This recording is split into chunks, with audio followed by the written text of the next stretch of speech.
Holy Wild Birth is a podcast embracing the reclamation of giving birth rooted in God's original design, undisturbed.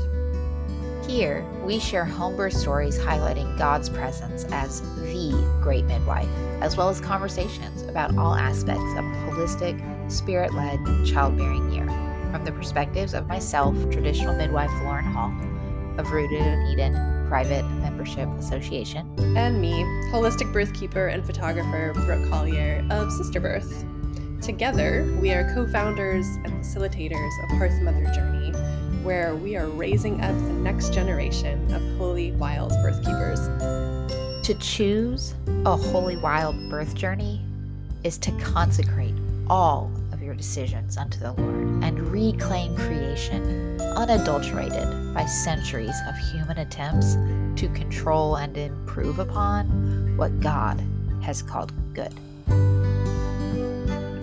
Please remember that birth is not a medical event, but a natural process, and we are not your care providers, so this should not be taken as medical advice. As we dive into today's birth story, just a reminder that the choices and beliefs of the mamas sharing their stories here are as individual and varied as the storyteller herself, and do not necessarily reflect the beliefs or recommended actions of Lauren and or Brooke. Hi, Holy Wild Birth listeners. I am in the studio. It's me, Brooke, today. And I have a guest with me, of course. We have a great couple of birth stories for you. So I'm really excited to jump into those. Nicola, hi. Thanks for being here. Yeah, thank you for having me. Will you tell the listeners a little bit about just you, your family, things you're interested in, or even how you found your way here? Yeah, so I am from New Hampshire. I live with my husband and two soon-to-be 3 kids. Like Brooke said, I'm going to share both of my previous birth stories, and then who knows, maybe I'll have to come back for part 3 in the fall, but we'll see. Again, after you've heard my stories, you'll know that there's been no pattern or predictability to what the Lord has done in my radically different and radically unusual births. So Yeah. we'll see. Okay. Well, that's quite a teaser. Yeah. Cool. And also, fun fact, she shared with me, guys, that she's been listening to the podcast since its inception. Long time, faithful listener, which is really fun. It feels fun to know that this podcast has companioned you through your pregnancies Yeah. and postpartum times. Anyway, let's dive in. I've been quite a birth nerd for forever. Even as a little kid, I watched births and read birth stuff and I'm just a medical nerd in general, and then that definitely has always included birth. That always has informed a lot of my view of birth. But I'm actually going to start by sharing a bit about my mom's births. So I'm one of 2 kids. I'm the oldest. So my birth, my mom had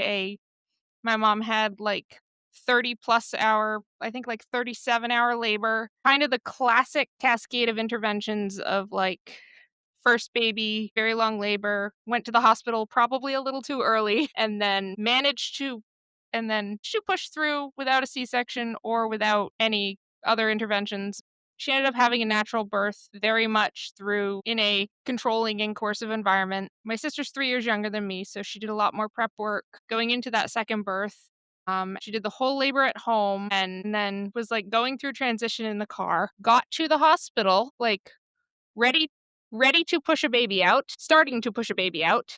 And they're like, no, you have to stop pushing. Your baby is breech. We highly recommend that you have a C-section because your first baby was under 7 pounds. Interesting. So she was not given a choice. She was not given options. She was told, we're giving you drugs to stop your labor. We're prepping you for a C-section. Oh my goodness. And she had an appointment 3 days earlier and baby was still head down and everything was normal. Wow. So that was a last minute flip. Just absolute lack of skill. The providers at this hospital probably I don't even had know no if it idea was what to lack do. of skill or just lack of information provided, because that would have been in 2002, so it was right around when the study came out that really pushed cesarean breech birth only in hospitals. Yeah. So there might have actually been some skilled but there definitely providers. at that point there definitely would have been people who had trained prior to C-section for every breech. That must have been so jarring Yeah. for her. Yep. But she Mhm. still got to the hospital and had a baby less than an hour later. Just kind of coming back to my own stories. My husband and I, we got together and then got married end of 2021. And even when we were dating, like I had told him I want to have hospital births. I know that I know that there are midwives out there, and that is I don't want to have my babies in a hospital. I have some personal trauma stuff to do with Mm. hospitals. My father had a birth defect that almost killed him when I was a young child, and so Wow. I have some traumatic responses to being a patient myself in medical environments, Yeah. even though I worked in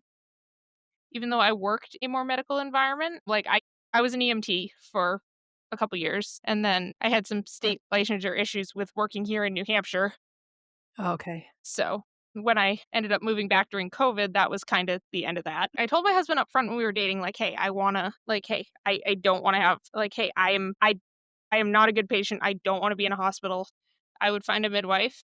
And he's grown past it a lot now. At the time, he was someone who really struggled with blood and squeamishness stuff. He was pretty okay with it, and much more okay with it than he would have been previously because COVID had really woken him up to a lot of the stuff that a lot of the practices of what modern medicine has become. So, yeah. Yeah, COVID primed the pump for a lot of people Oh, to yeah. be willing to consider home birth who hadn't Yep. been before, I find. Oh, yeah. So then, it would have been February of 2022. I got pregnant very much without trying with my first daughter. I wasn't even sure leading into that I could have my own children. I had had severe PCOS endometriosis as a teenager into early adulthood and was actually on a wait list for surgery to treat that when I ended when I had a surprise pregnancy. She's kind of the result of me having a really severe migraine that threw my cycle off by 4 days. So Oh, sure. that's yeah, that's how Amazing. that came about. So was that news finding out you were pregnant with her, how was that? What was your emotional? There was some complicated stuff with things going on in my family at the time, so it wasn't pure excitement, but yeah, we knew we wanted kids, we just weren't trying to have a kid yet. And he was instantly very excited. He has always wanted to be a dad, more so than I was more the sort of person who if I married someone who really wanted kids, then I'd have kids, but it was something I was very neutral on for myself. It was kind of just a well, this is happening, and how do I what decisions do I make? I ended up Google searching home birth midwives in my area and called the first place that I found at probably 7 or 8 weeks pregnant. And I knew a couple people who had had hospital births, and so there's also a birth center that's fairly popular in with people I know and people in my area. I knew that wouldn't be my first choice, but it was still better than the hospital, and I knew they had midwives there. But when I looked for home birth midwives and this particular practice came up, I called and booked a consultation, and we met one of the midwives there. There are actually two midwives in that practice, or there were at the time, and the one I really connected with ended up not being the one who was at my birth. That's a bummer. But she has since started practicing independently, and she's the midwife I've hired for my 2 pregnancies following that, Oh, lovely. and just one of my best friends in life, even outside of having babies now. And, we grew up, one small town away from each other in a really obscure part of New Hampshire that no one has ever heard of. Those divine appointments, it sounds Oh, like. yeah. That's neat. So, yeah, but Yeah. with that, in that initial consultation, after that first appointment, he was completely on board with okay, yes, there's gonna be a midwife there, and she knows, yeah, and to know the things. And I'm someone who would have definitely considered a free birth. Okay. He's Mhm. not comfortable with that, and that is something that I'm yeah, no, that's okay. Like, Mhm. I have to respect your boundary that you are not comfortable being my only support in making medical decisions, or that you are not comfortable making those medical decisions for me. Yeah, Um, yeah. So for you as a partnership, having a midwife yeah. was the choice that fit. Mhm. Now, with the background of your mom's births and knowing that your mom Yeah. had a C-section because So, there wasn't anyone there yeah. who knew how to do breech, was that something you were thinking about when you were hiring I mean, yeah, midwives? that's something I mean, that's something I asked in the initial appointment Mm-hmm. was, so, like, do you support breech birth? Do you support breech birth? And do you support twin birth? And it's actually funny because I had no clue at the time, but I now know, and especially because I've since gotten much more into the world of like birth work in addition to just birth. I now know that she is one of the only midwives who's in my state whose licensure covers breech out of hospital. Interesting. So yeah, so in based on New Hampshire state regulations, so a certified nurse midwife can attend or can cover breech and twin births, and a CPM can't. So she's a CNM. She's one of the only CNMs practicing out of hospital in my state. There's like Okay. maybe 3. Oh, There's wow. maybe 2 or there's maybe 2. There's more now than there were then. There are maybe so there are 2 birth centers that have 2 midwives each, and then probably like 4 to 6 independent, mostly CPM midwives. And Okay. that's like, it's like New Hampshire's not geographically that big. It's the size of counties in some places, but Mm-hmm. Mm-hmm. it's also interesting because the like independent midwifery community here is very linked with like more occult and witchcraft practices than it is in a Yeah. lot of other places. And so that's something that's been really interesting for me to kind of navigate and wrestle with a little bit. Of so much of that is tied into like actual witchcraft, and obviously like as a Christian that's not something I want in my birth space. Absolutely. We're kind of more plugged in with that than I ever have been, but it's definitely been an interesting thing to like navigate and figure out. For sure. Yeah, I know. I've heard other women say that in other states too. It's Yeah. like this strange weaving together of occult practices and birth work that we're here trying to change, right? Yep, for sure. Yeah. So how was And your prenatal care with the midwife you chose? What did that look so like? yeah, it was pretty standard. I honestly had a pretty textbook and unremarkable pregnancy. Good. There are a lot of things that I there are a lot of things that I did. There are a lot just because they were recommended that like I wouldn't do now. But yeah, it was again very standard, like standard schedule of appointments every periodically. My gestational diabetes test was awful. I was able to do the like I think it's the fresh test or whatever, the one that's just real sugar, and it's like a drink mix and you mix it into Yeah, um I can't remember what it's called, but I know what you're yeah, the fresh it's test, called maybe? fresh test. Yeah, it's Mhm. called fresh test. It's a but it's basically like an electrolyte mix that you put in a bottle of water and then you drink it. Yep. But I had to do that, but I was working at the time and I had to do it in order to get to my appointment at the right time with my blood sugar where it should be. I had to do it at work. I was driving adults with various types of disabilities around for work at the time. So I was like, I spent like the second half of my workday just feeling awful, dropped my client off, and then had to rush to my appointment to do my gestational diabetes screening. Yeah, that was not fun, but When you said it was awful, at first I thought you meant your results were awful, but you meant no, the not at all. process was No, my awful. results were normal.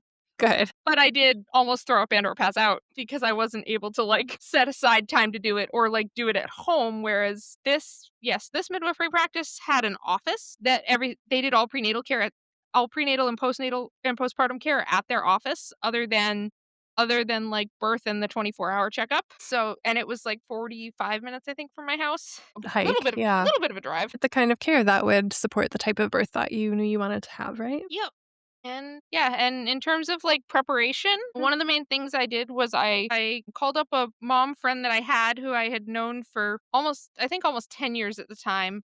She's a friend from church who I knew that she had had home births, and I also knew that she had had like the full spectrum of birth experiences.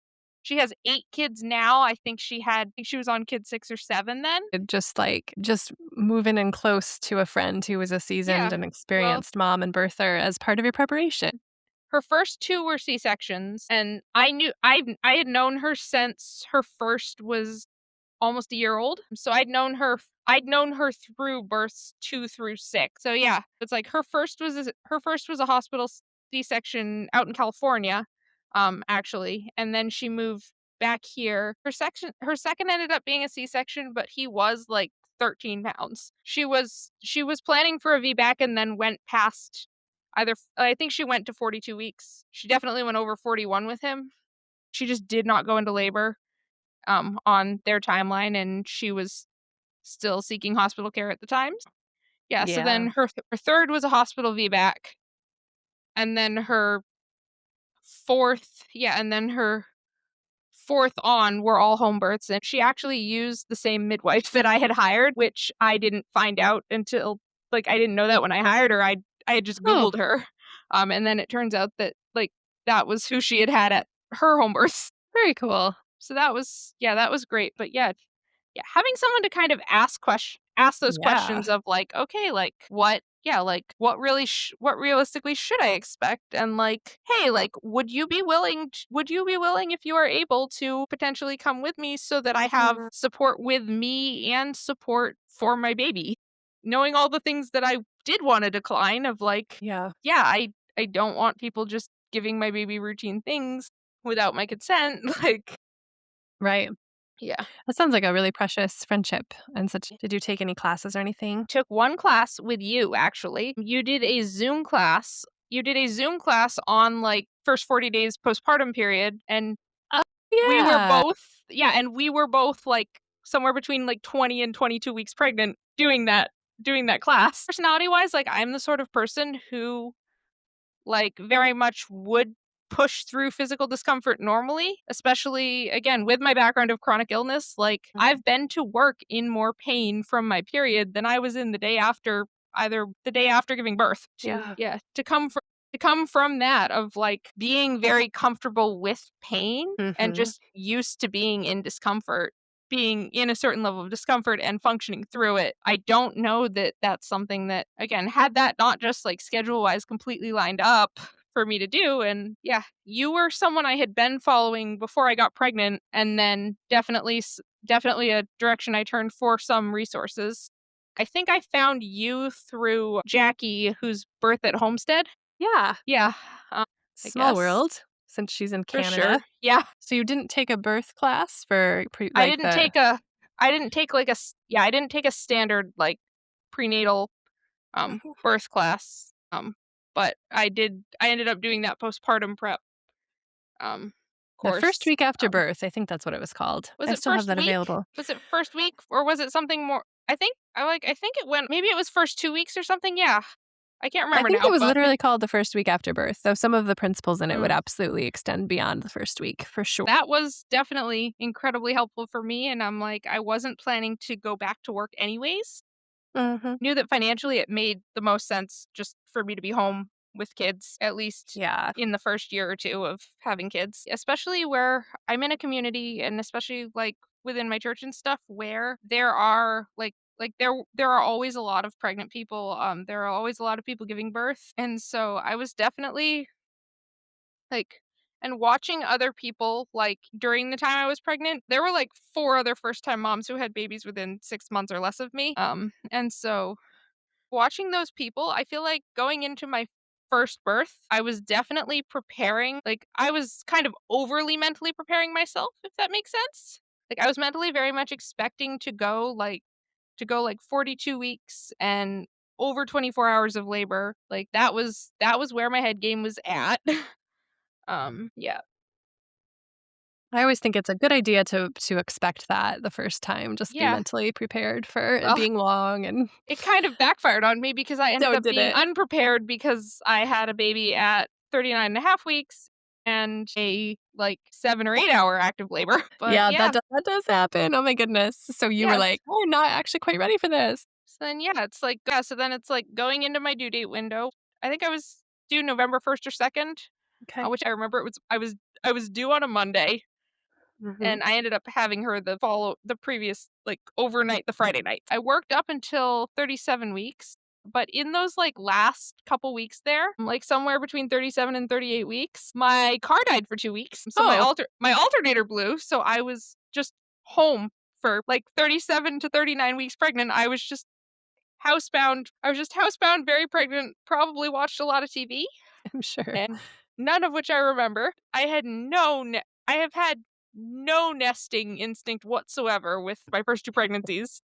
Like, it was something I expected, and that nesting energy never hit. Never came, huh? Never came. Oh. So those couple weeks at home, before your baby was born are a little bit of a blur of just... Yeah, definitely, for sure. I was home without a car, and then in those 2 weeks, it was funny sitting on the side of the highway with my husband waiting for a tow truck at 37 weeks pregnant. It's birthday, because it was his birthday. We were headed out for his birthday when the car died together in my car. So we were just sitting on the side of the highway waiting for the tow truck, laughing about how funny it would be if I did go into labor at 37 weeks pregnant in just literally stranded on the side of the highway. I'm glad you guys could laugh about it. Yeah, no. That's wonderful. It was funny. Over a week into that, my phone also died, and I don't know. I don't remember. The Lord wanted to give you some real solitude. Yeah. And I'm like, which is, I'm definitely the person who would need or want that. It didn't just die. It started malfunctioning, and somehow when I tried to restart it, it set off the emergency dial thing and called 911, and it was a whole...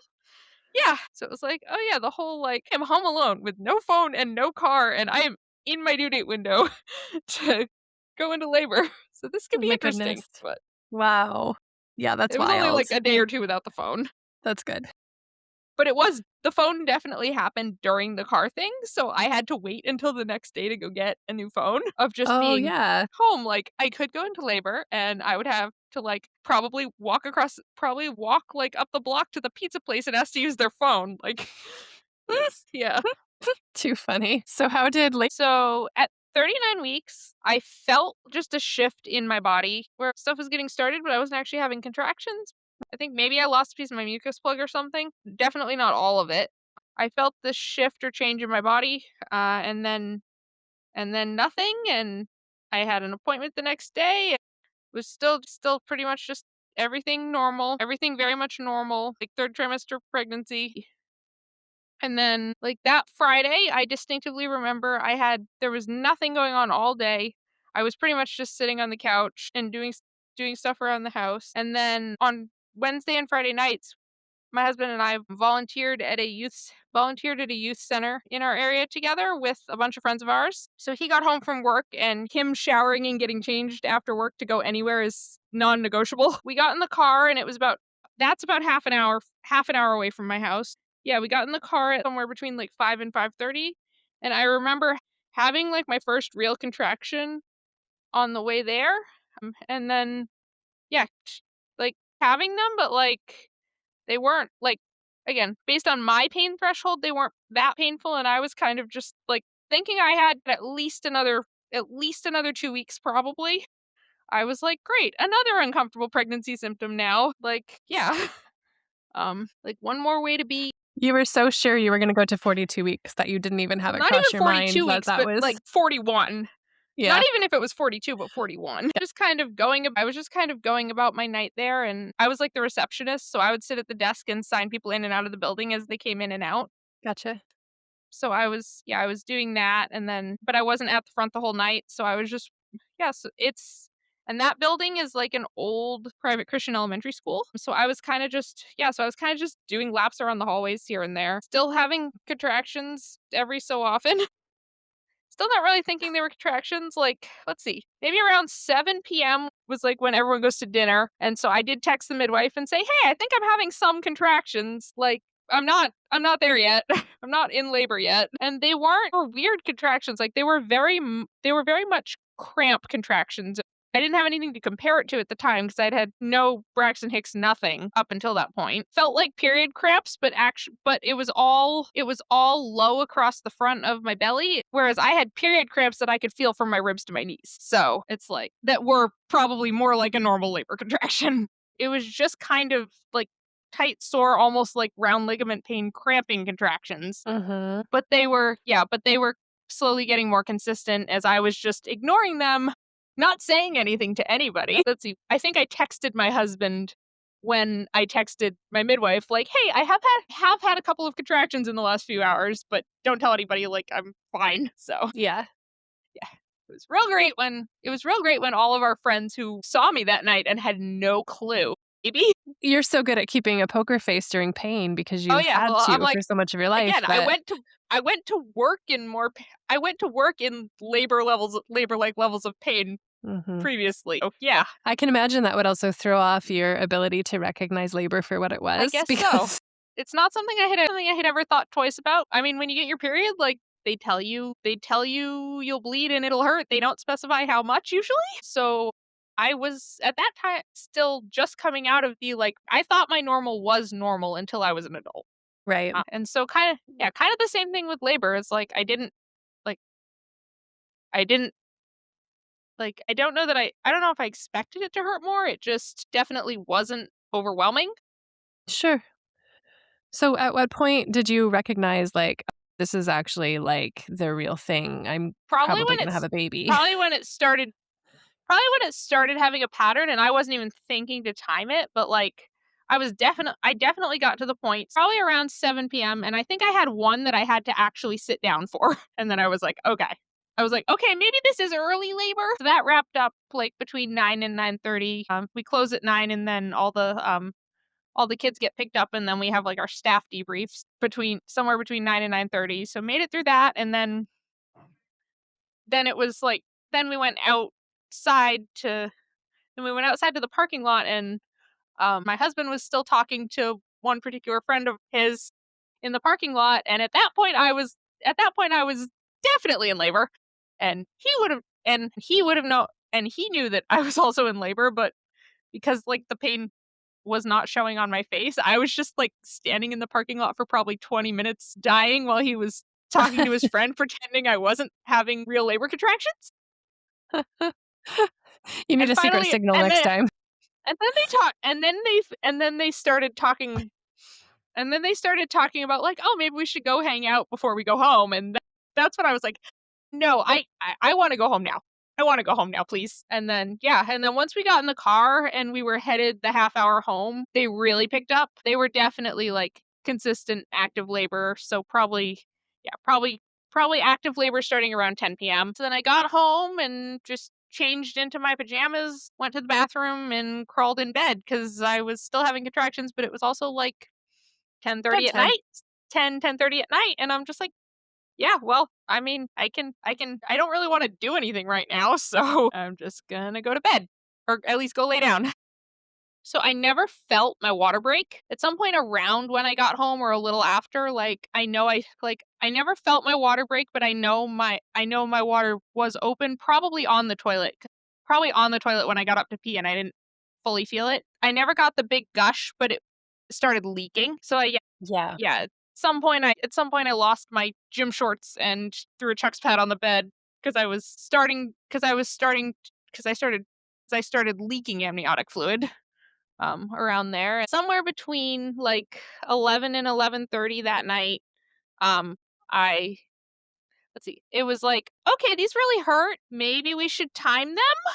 Maybe we should try to time them. And we timed, like, 3, and it was like, these are, like, they might, like, okay, this might be at the, like, because they say to call when you're, like, it's either the 411 or the 511. It's either 4 or 5 minutes apart, lasting for a minute. And when I finally bothered to time them, because maybe they hurt enough, they were like 2.5 to 3 minutes apart and lasting a minute and a half. So then we were like, oops, and called the midwife. I was very comfortable laying kind of on my stomach or on my side, but if I had to get up or move, I got very uncomfortable very fast. So, but you're still alone at this point. Like, the midwife's not with you, right? So it was me and my husband in our apartment. Yeah. And let's see. So really, really the only place I was comfortable was laying on my side in my bed. And then the midwife and her assistant arrived probably somewhere a little after midnight. And she asked to check my cervix just to kind of get a better picture of where I was at. Which is funny because cervical checks are something that, for all the controversy of, like, people not wanting them, it's something I'm actually pretty comfortable with. I'm just very aware of my own anatomy, so I guess it doesn't bother me as much as it does some people, or I don't find it that uncomfortable. But they told me to guess, and I was like, maybe I'm at a 2 or a 3, and I was at, like, 7, somewhere between 7 and 8 centimeters already. I very much just wanted to be left alone, labor in the bed. I kept getting annoyed that, like, it felt close together. Like, every hour or so, they were making me get up and go pee so that, like, my bladder wouldn't be in the way and slowing things down. And I also remember them trying to get me to eat and drink.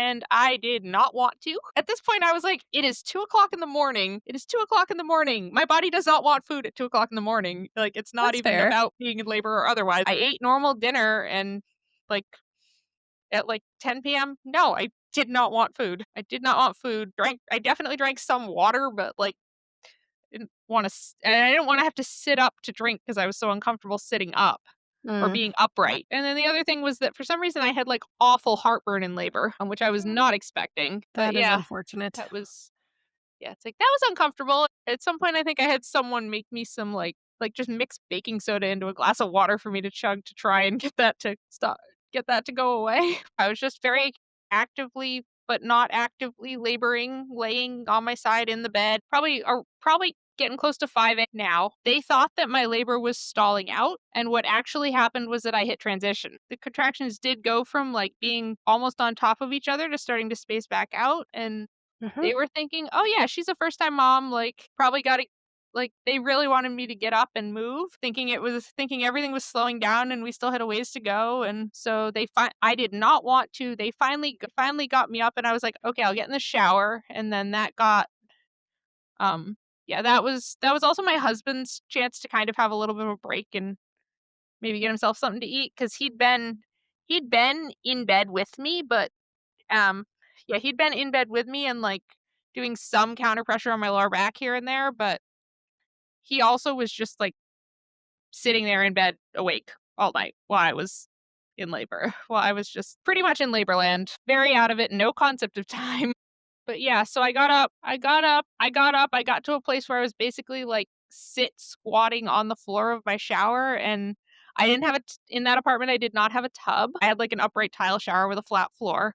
So I was, like, sitting back against the wall of the shower, just miserably uncomfortable, fully thinking I was, like, less than halfway through, like, that I had another full day of this to expect. Even though you were already 7 centimeters? Well, But, I mean, at the I last had been cervical check, yeah, you I had been were 7 centimeters at, like, probably 1 AM, and it was around probably around 5 yeah. when I got up and got in the shower. And you just thought, "I probably haven't made much progress. I still have so long to Uh, go," even though it's also yeah. like they're also like, "Oh, well, you're late." They're also telling you, like, "Your contractions are starting to stall out." So, I was very much in the mindset of, like, the only way out of this is through. I also was, like, starting to feel the urge to push some, and just to get, like, some relief.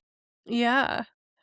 to Yeah, I was in the shower, starting to kind of push, definitely in a super weird, awkward position, sitting on the floor. And then the hot water ran out, and everyone else had actually, like, gone out to kind of had actually gone out to give me some privacy. So then it was like really hard for me to, like, I couldn't move. I was just stuck on the floor, like, half sitting, half on my back. And now it was just freezing cold water. Huh. Just stuck. I couldn't get out from under the shower head. That apartment had one of those big rain shower heads, and so there was nowhere I could move. Like, I was so stuck on my back, I couldn't move myself out from under the cold water. And so I eventually got help. I assume they dragged me back to the bed, and I just face planted, like, fully on my stomach, on my belly, on the bed, on a towel at that point. And then I was, like, kind of starting to push, and the midwife came in to check me, and it was either her or her assistant was like, that's meconium. It's not meconium stained amniotic fluid. That is meconium. Oh. Like, just Mhm, straight poop. yeah. That is poop. And then they pretty quickly realized that my baby was in fact breech. Aha. Like, as I was at the point of pushing, which, again, same exact thing that had happened with my mom and my younger sister. Wow. I mean, there was a part of, like, the birth nerd in me kind of always wanted to have a breech birth, but it was like, but you also, like, you don't wish for that because it's not, like, the ideal normal way to give birth. But I was very much, like, aware of the mechanics of a natural breech birth, and it was something I Yeah. was interested in for sure. I love Um, that. That probably was it's protective for you too in that it Oh, didn't yeah. lead to To having the knowledge that, like, a breech baby wasn't a reason to have a C-section, especially because, like, a lot of my perspectives on birth were more through were formed more through a lens of like medical history versus just like modern perceptions of birth, because that was the thing that I'm such a nerd about. Like older midwife memoirs and that kind of stuff was really what built my knowledge base when it came to a normal birth for a while. The midwife gave you the choice of like, so we can try and transfer to the hospital. I don't think you'll make it. I will probably still, the most likely, we can call an ambulance. The most likely scenario is that I will deliver your baby in the back of an ambulance. And I mean, we were like 25 minutes away from the nearest hospital. So it just depended how fast the ambulance actually got to the house. Yeah, that was probably like between 5:30 and 6 a.m. Again, I'm like, I don't remember what time it was. I do remember that it was like just starting to get light out, like as like kind of the gray like pre-dawn as I went back to the bedroom. And then I think it's so they gave me amazing that you had been so diligent to Yeah. make sure you had a breech trained birth attendant so that Well, it was you didn't have to kind of an go. afterthought, and yet ended up being so relevant. And So she's like, relevant. people don't. Well, it was funny because she was like, people don't usually ask me that in like a consult like that. Like, do you support natural breech birth? Like, and I was the one person who had asked about it. So she gave me the choice, and I was like, no, I am not going to the hospital. Can we do this here? And she's like, yes. She's like, yes, I can do this here. I just need your okay. And so it was like, no hospital. Yeah.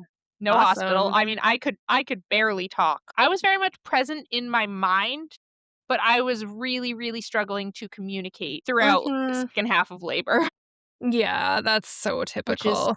so different from my second birth. But I Okay. guess we'll get into that Yeah.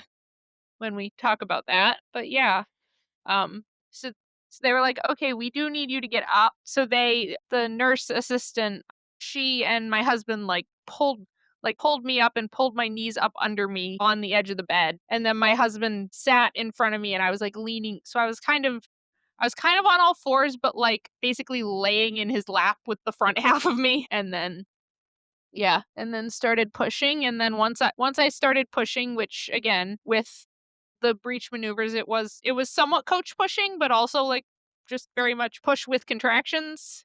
I pushed for less than 20 minutes. Apparently, I don't know. It was like, yeah, I'd been kind of pushing, but then once I was really pushing, it was like, yeah, it was like probably 4 pushes. Yeah, it was probably 4 pushes, and then they pulled. She was frank breech, so fully folded in half. Thankfully, not footling, because has its own complications. Yeah, so she was born butt first, and then they like guided her legs down, and then another push or two was her arms. And then so I never got that ring of fire either. Still, like, I don't know what that feels like, and I have 2 kids. And at some point when I was pushing her out, I tried to reach down and feel her body, but I just ended up putting my hand in straight meconium instead. I think the assistant just grabbed my hand and grabbed a towel and helped me wipe it off. Yeah, but she was born wide awake. I guess sometimes breech babies do have a harder time transitioning, but she was born like instantly wide awake. And they tried to hand her to me, but I was just in the position I was in. It was like she was like holding a slippery baby, like stuck at the edge of the bed. It was like, yeah, I also got the shakes like so bad. Oh, yeah. I think the cold from being in the cold shower like half an hour earlier probably didn't help with that. But yeah, Wow. she was super alert. She was wide awake, and um I had put in my birth plan during my like clearance visit with the midwife, where they do one home visit to like see where everything is in your house like right at 36 weeks before they're on call for you. And it was the other midwife, who is now my really close friend, who did that. And then she was off call for my birth. But one of the things that I had put in my birth plan that we did at that visit was that I wanted my baby to go to my husband Kyle skin to skin first.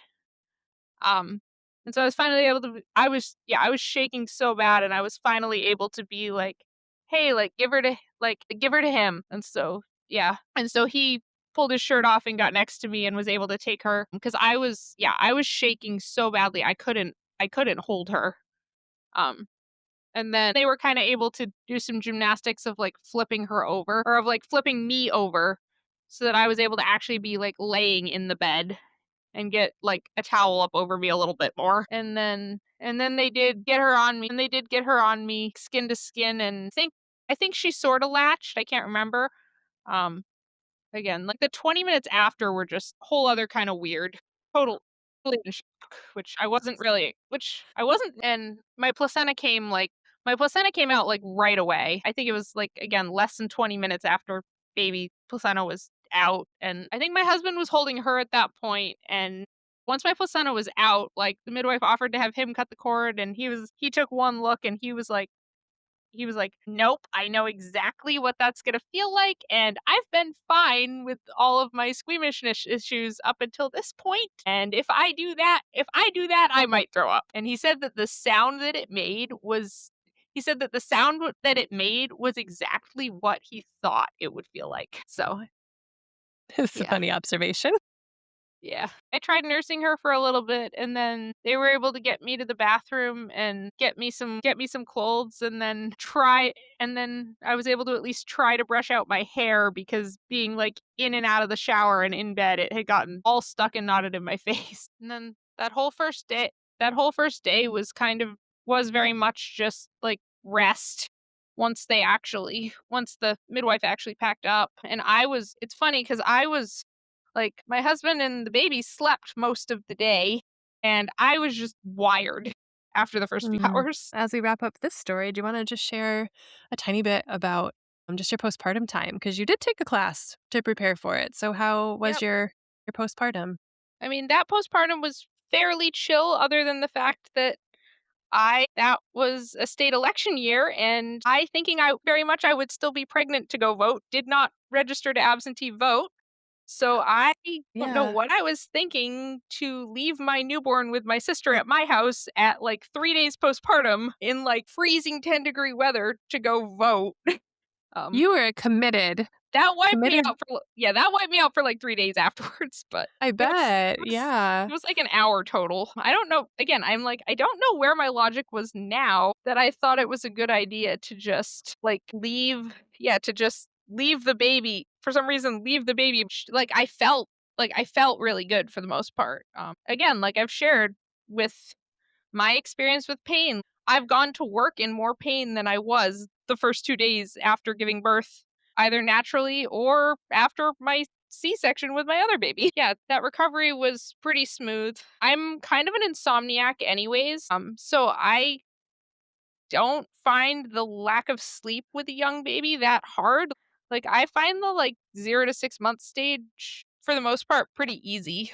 Like I really yeah, it's like I really didn't crash hard or struggle postpartum and like I felt like honestly I was healthier postpartum than I had been when I got pregnant because I got pregnant like right in the middle of one of the worst endo flares I've had. Wow. So That's so that great. I was love how sometimes it seems like pregnancy yeah. and birth sort of heals women of certain, Yeah. especially Well, like female related concerns that they've I had. also just learned like from the time I got pregnant uh to after having her, I also just learned so much more about health and biology and like how many things I really could be doing to make those hormonal symptoms better. Yeah. I eat way better now than I did back then and stuff like that. Where I mean, I always eaten like more homemade food, actually learning so much more about like diet and nutrition and like what is in some standard food. Like a loaf of bread from the grocery store is not bread and like really getting that understanding whereas before I was very much like this like people have been eating bread for thousands of years, of course bread is fine. For all that I'm going to eat Mhm. foods that my grandparents would have eaten, like actually understanding on a deeper level what that meant, that understanding came like during my pregnancy and early postpartum. And Yep. so again with some Oh, of the that's lifestyle beautiful. changes that I had made as well as having given up the very physical job I worked prior to the driving job I had while I was pregnant, my health was way better postpartum than it had been for years. Oh, I'm so glad for you. What a Yeah. relief. That's wonderful. Yeah. I love how birth taught you some things that are going to change you for the rest of your life and your health for the rest of your life. It's amazing. Yeah. Yeah. And I'm just seriously so grateful that I had the knowledge that I did to be able to choose something better. Of I could never have known that I was going to have a breech birth, and yet God so lined everything up to where I was at home where I wouldn't be in a position to be forced to have that C-section. It's like God really, really aligned it in a way that I couldn't have, and I couldn't have asked for I couldn't have asked for it, but the Lord was so in the details, and even in my desire in a way to get to have a natural breech birth. Absolutely. Yeah, that's really cool. Well, I'm going to ask you a couple questions as we wrap up this story. If you had to give one piece of advice to our listeners or a thought to take with them from what you learned from your first birth, what would it be? Piece of advice, see. I'd say that the advice is just because you don't have people around you who've made choices outside of the norm, don't be afraid to go after the birth that you want and to really pursue God's design in birth, and just don't settle for the status quo of every breech birth is a C-section, or every first time mom every first time mom will have a super long labor. You can so easily trap yourself with those expectations. Well, thank you so much for the gift of that story. I'm excited for listeners to be able to hear it. It's a really special story for sure. Yeah. Thank you. All right.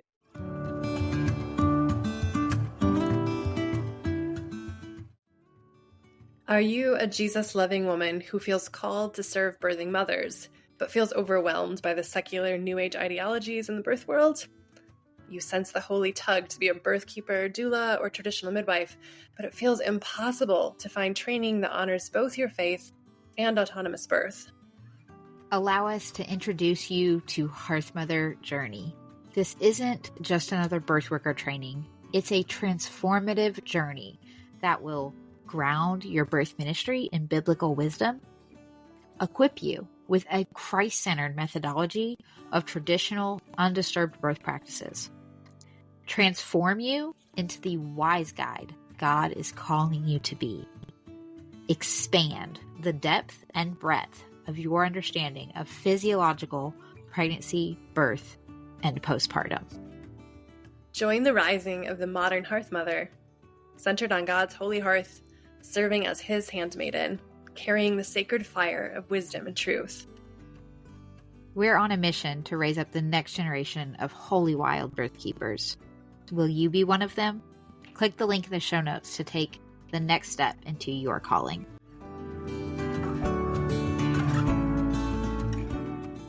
So, with your first story wrap, I'm really eager to hear the second one. I know that your second birth story has a lot of its own really unique facets to it. So, where would you like to start with that one? Well, let's see. I got my period back about 7 months. I want to say 6 or 7 months postpartum. With my first, and in the time, in that space between, I started really cleaning up my diet and my environment, and circadian rhythm and light and all of that. Way And to so go. and having come into my previous pregnancy from a chronic illness flare, I was the healthiest I had been since I was a kid.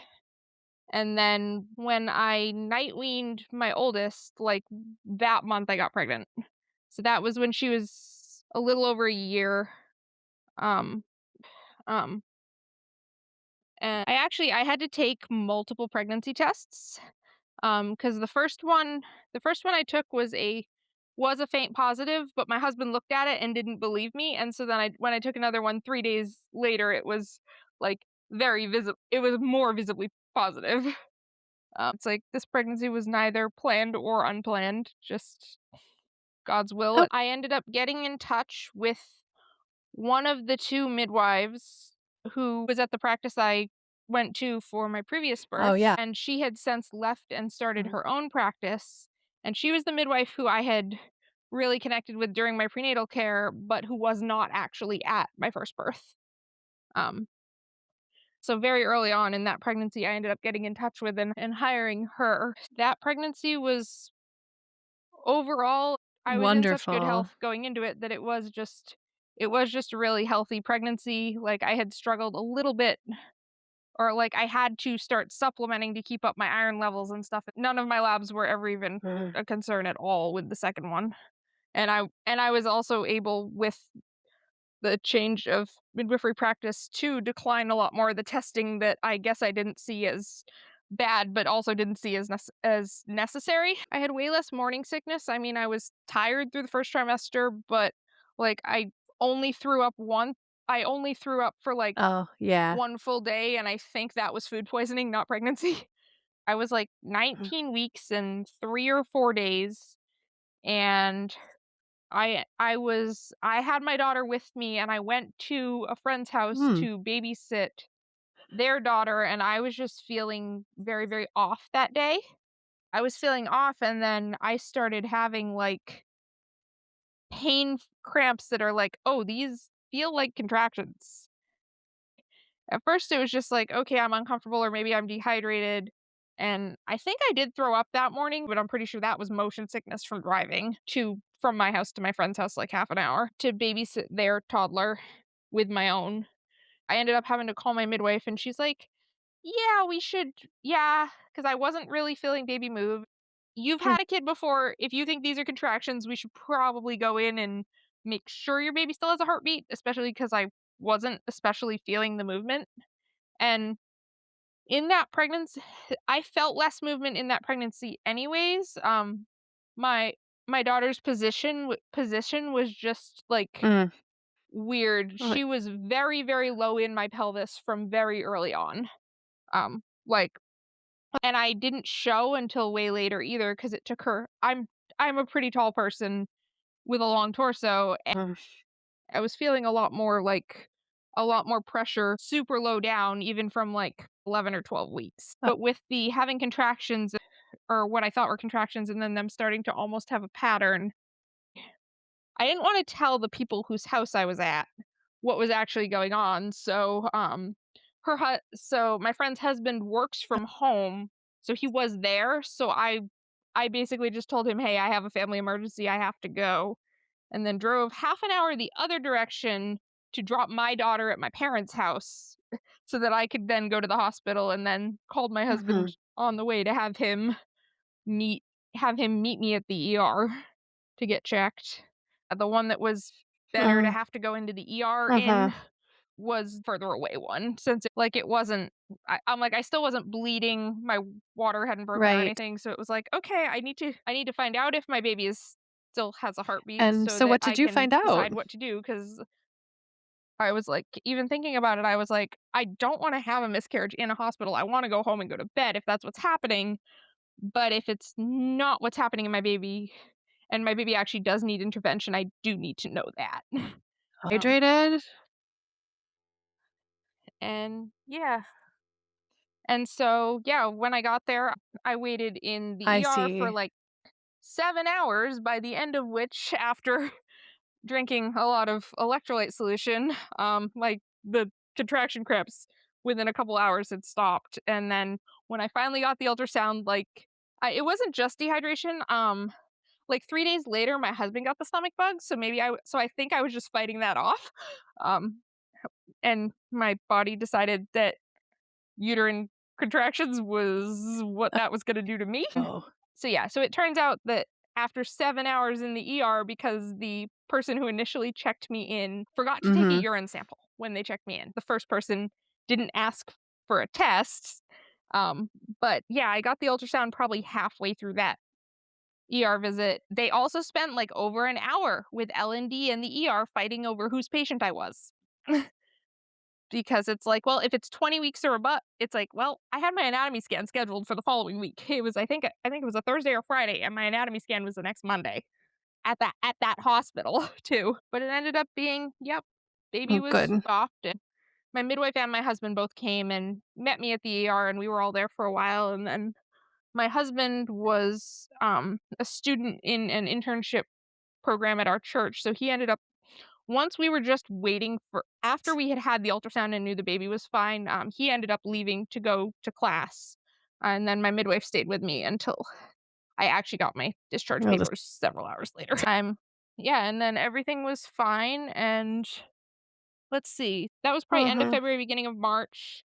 And then in May, we ended up moving to actually into my husband's childhood home with my father-in-law, which was it. He was having some medical issues himself at the time and hadn't been able to work, and so he just needed the financial breathing room of not being solely responsible for the house while he waited on his wait list for the surgery he needed. I got pregnant in October, and then we moved at the end of May. And then I was going into my third trimester, going into the summer, and I was very uncomfortable, struggling with the heat, which my body doesn't tolerate well anyways when I'm not pregnant. It's like we had a couple heat waves, and I continued to have a lot of low pressure and hip pain. I have some joint hypermobility issues when I'm not pregnant that are probably just genetic, but then pregnancy, like with the increase in relaxin hormone, that kind of just sends that through the roof a little bit. My SI joints go out sometimes when I'm not pregnant, but then when they are, I get the full spectrum of SPD.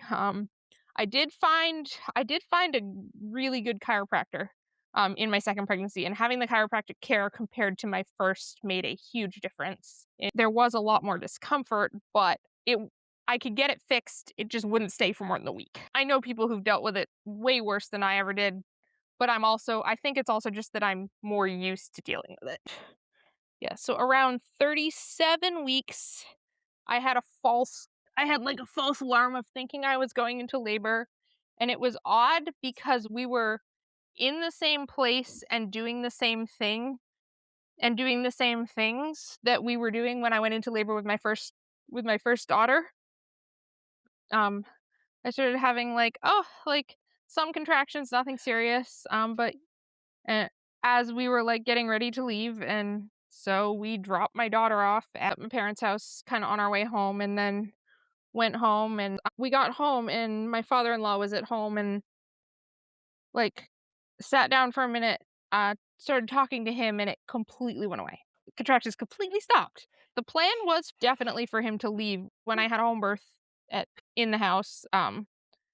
He's someone who's very uncomfortable with medical situations anyways, and so it just wasn't a great idea. The way our house was laid out, he wouldn't have had to really be present because it's a weird old house with very old stairs that will become somewhat relevant later in this story. But his room is basically the sunroom / dining room that's downstairs off the kitchen on the far other end of the house. And we still live with him now. I wouldn't be that uncomfortable having him in the house now, but at the time I'd known him well for a couple months, and so I think my body was definitely nope, not. Yeah, nope. Didn't feel safe with him there. And didn't really register it. It was just oh, whatever. I had texted my midwife saying I'm having a few contractions, and then went to bed and talked to him for a few minutes, and it was starting to space, and they were spacing back out more, and then went to bed, and it went away, and I was pregnant for 3.5 more weeks. Around 3 weeks after that. After that, I definitely spent more time just at home, because about that point we hit a major heat wave, and it was 90 plus degrees. We have a couple window units, but the house is not air conditioned.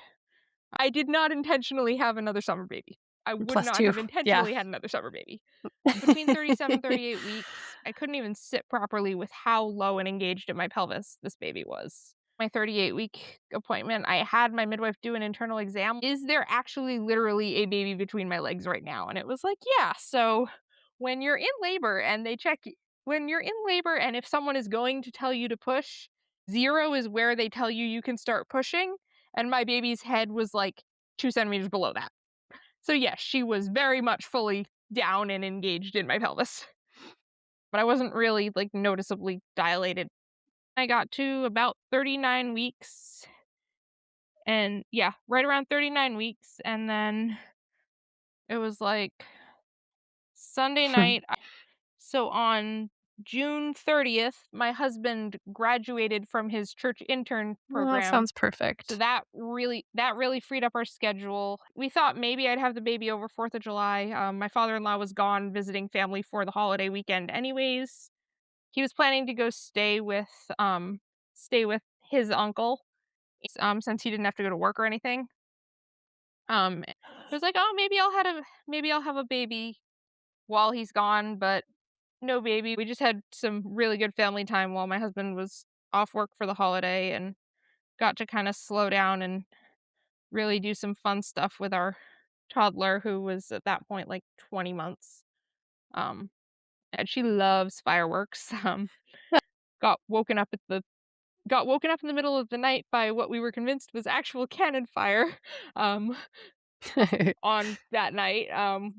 That was my we live very close to the fire department in our town, so what we think happened is that the fire department Wow. confiscated some slightly illegal fireworks from someone and then decided they were going to light them off because it was 4th of July and they wouldn't get in trouble for the noise. Um, other than being woken up from an absolute dead sleep to that. And the day before that, the low pressure was getting so intense, I couldn't sit. Like, I could put a full hand between my rib cage and the top of my uterus and the top of the baby. I'm tall and I have more vertical space in general, but that's still insane for being that pregnant. And she wasn't a particularly tiny baby. She was fairly average size. I had been kind of thinking about and talking to my midwife about, like, okay, I am so uncomfortable. I can't even actually sit down properly. Maybe we break my water, strip my membranes just to see if that will start kick things off, cuz it feels like there was such a pressure and such an intensity. It feels like this baby needs to come out fast, and is going to come fast once she does. Um, I would be very, very comfortable with going far post dates. So I kept feeling like my body really wanted to go into labor. I had another midwife appointment Monday, and it was like, okay, if I still haven't gone into labor, then maybe we'll strip my membranes and see if that does anything. And as much as that's something that I would, like, if I was anyone else, I would tell me not to do it. But I don't know, the internal intensity in my body, it's hard to even describe the sense of urgency that my body was carrying with that, even though that's normally totally not me. That's a big deal. It was that the sense of physical urgency was mentally overwhelming. We were in another heat wave. It was like almost 100 degrees, which for some people is no big deal, but I know you also live in the north. Like, yeah, it's like in New England, that is the hottest day of the year, and nobody wants to do anything. Yeah, I was extra uncomfortable in the heat. I think it was partly the heat. The combination of the heat and pressure was making me super nauseous. It was an added layer of uncomfortable. And then, yeah, with the whole fireworks thing, Monday we were talking about her stripping my membranes, and then we had all gotten no sleep because of the whole fireworks thing. And so it was like, well, I'm not going to intentionally induce labor when we're all absolutely exhausted. This is a terrible idea. This baby's dropped even lower, and I had started to dilate a little bit more, um, which I'm someone who's kind of indifferent towards internal exams, but with the intensity and the pressure and the sensations that I was feeling, I needed to know that it was happening in my body and not just in my head. I think she said I was maybe the second person who she had done an internal exam on. She'd done 3 total in a year, and 2 of them were me. I just needed the physical and concrete validation that it wasn't in my head, that the things I was feeling were in fact happening in my body and not in my mind. But because I was, like, obviously getting closer, we ended up not actually doing any sweep or anything. So she came, like, Monday morning. We were able to get some sleep through that. Everyone was able to take a nap that day. The Monday night, I started having, like, actual real contractions intermittently through making dinner. and then not didn't say anything at that point. They weren't picking up into a pattern, but they were actually real contractions. And so like around 9, somewhere between 7 and Yeah. 9 p.m., I ended up going upstairs because like it happened again where I started talking to my father-in-law about something and it just stopped. So I went upstairs and actually hid in our bathroom um for a bit and was in there kind of hanging out on the slightly cool tile floor. And after another hour or so, I called my midwife to convince my husband, who didn't want to make a big deal about what could still be another false alarm, to actually send his dad out to stay with his friend. Like, no, this is real, and like I might not have a baby tonight, but even if it takes a couple days, like my body needs this. This is keeping me from going into labor. He needs to go. So my midwife kind of helped explain to my husband that no, that sense of safety and having people in your space can actually have a physiological effect. He did end up going ahead and packing up and going. And so like another hour or so after that, I still wasn't having consistent and painful contractions, but like I was starting to feel like I was in such an Mm, out of body place with it that with that deep low pressure, absolutely. I almost felt like I was in transition. And so I ended up calling my midwife. And then I also had a friend who is a student midwife and someone younger from my church. Knowing that that was something she wanted to be a part of, I had invited her to come be there for my birth. And then my midwife lives under normal traffic conditions about 45 minutes away from me, and she's geographically a lot closer. I knew that my husband wasn't comfortable being the only one, and so having the sense that things could go really fast, because even my first labor was my breech baby and was not long. That was my breech baby, and active labor was still like 7 hours. Having a baby that's definitely head down and has been and fully engaged before labor even starts, it would be very easy for this to go very fast. And so around 11:45, when I was having that like transition like pressure again, even without the consistent contraction pattern. So they came, and then I did end up going up to lie down and went to bed after like just sitting up through contractions for a while. Around 2 a.m. My midwife was finally like, however long this takes, like you should probably go lay down. Don't just tire yourself out. So I did, and it's like, hey, at some point I fall asleep. I woke up at like 6 in the morning and then was and wasn't still having the consistent contractions. Um, After spending the night like downstairs, they ended up going home, and my husband called out of work, um, and we were just gonna lay low at home that day. And then after having just a weird headache through the morning, I was able to get a good long nap in the afternoon while my husband just spent the day with our daughter. And then Mhm. my mom at that point was driving by anyways on her way home for an appointment, and she's like, "Well, do you want me to just come get her? Just come get Nora, my oldest, while I'm going to be driving by." I was like, I did not want to see her, but she ended up stopping and getting her while I hid out up in the bedroom. Late afternoon into early evening, like I could feel my baby shifting into a really weird position where it's like, but if I reached internally myself, I could still feel her head engaged, but then her body almost went sideways. Not like fully transverse. And then texting my midwife about ways to get active labor really going.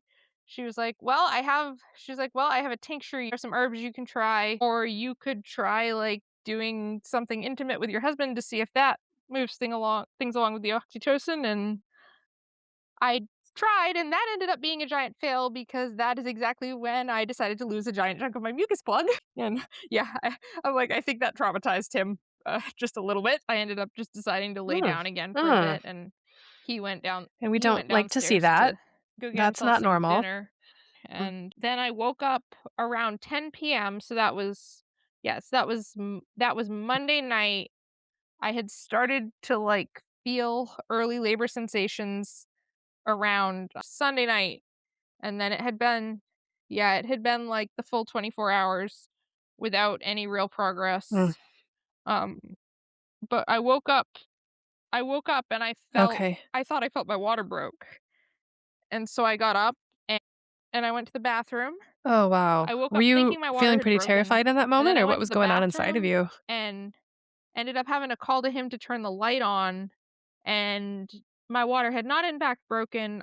It was all just straight Great. blood, like bright red, Mm. flowing blood. And so Mhm.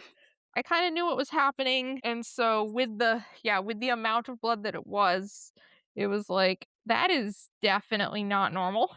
I called my husband to bring me my phone, and when I stood up and got off the toilet after the like full rush of blood, it's like I felt something internally in the bed, but then there wasn't blood. But then like the full bleeding, active bleeding didn't start until I got to the toilet. And when I pulled my pants down and sat down, it was just straight flowing blood.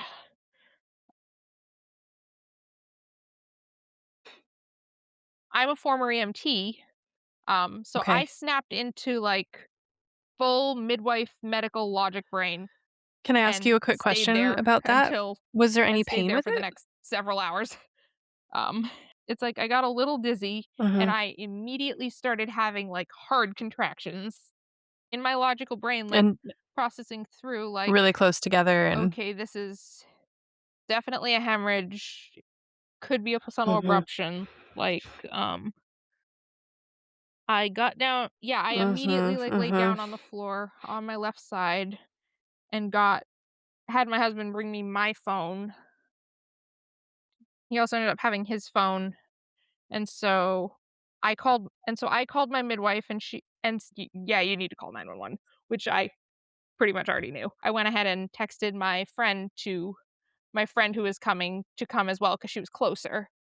Um and so then um I started having hard, full, painful. There was no pain with the like initial gush of blood or anything, but my uterus immediately started having like full hard contractions after once the blood let go. Once the blood loss, I started having very hard, very consistent painful contractions of just my body trying to hold on to as much blood as it possibly could.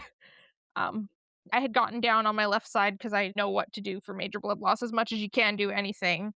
But when we called 911 for the ambulance, the 911 operator was absolutely unable to comprehend that I was not pushing out a baby. I was bleeding.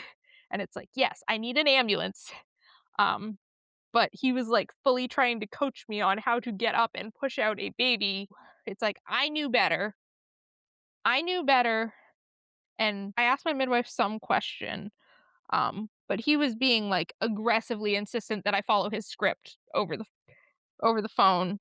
So my husband took the phone with my midwife after hearing me ask a question, double checking that you're supposed to be on your left side over your right side for blood supply to the uterus and blood loss.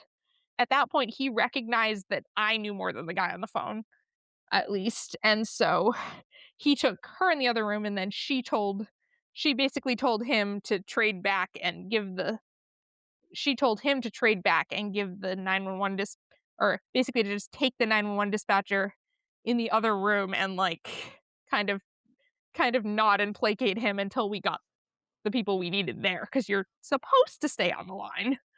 Um, and actually, the way emergency services works in my town, they send everybody.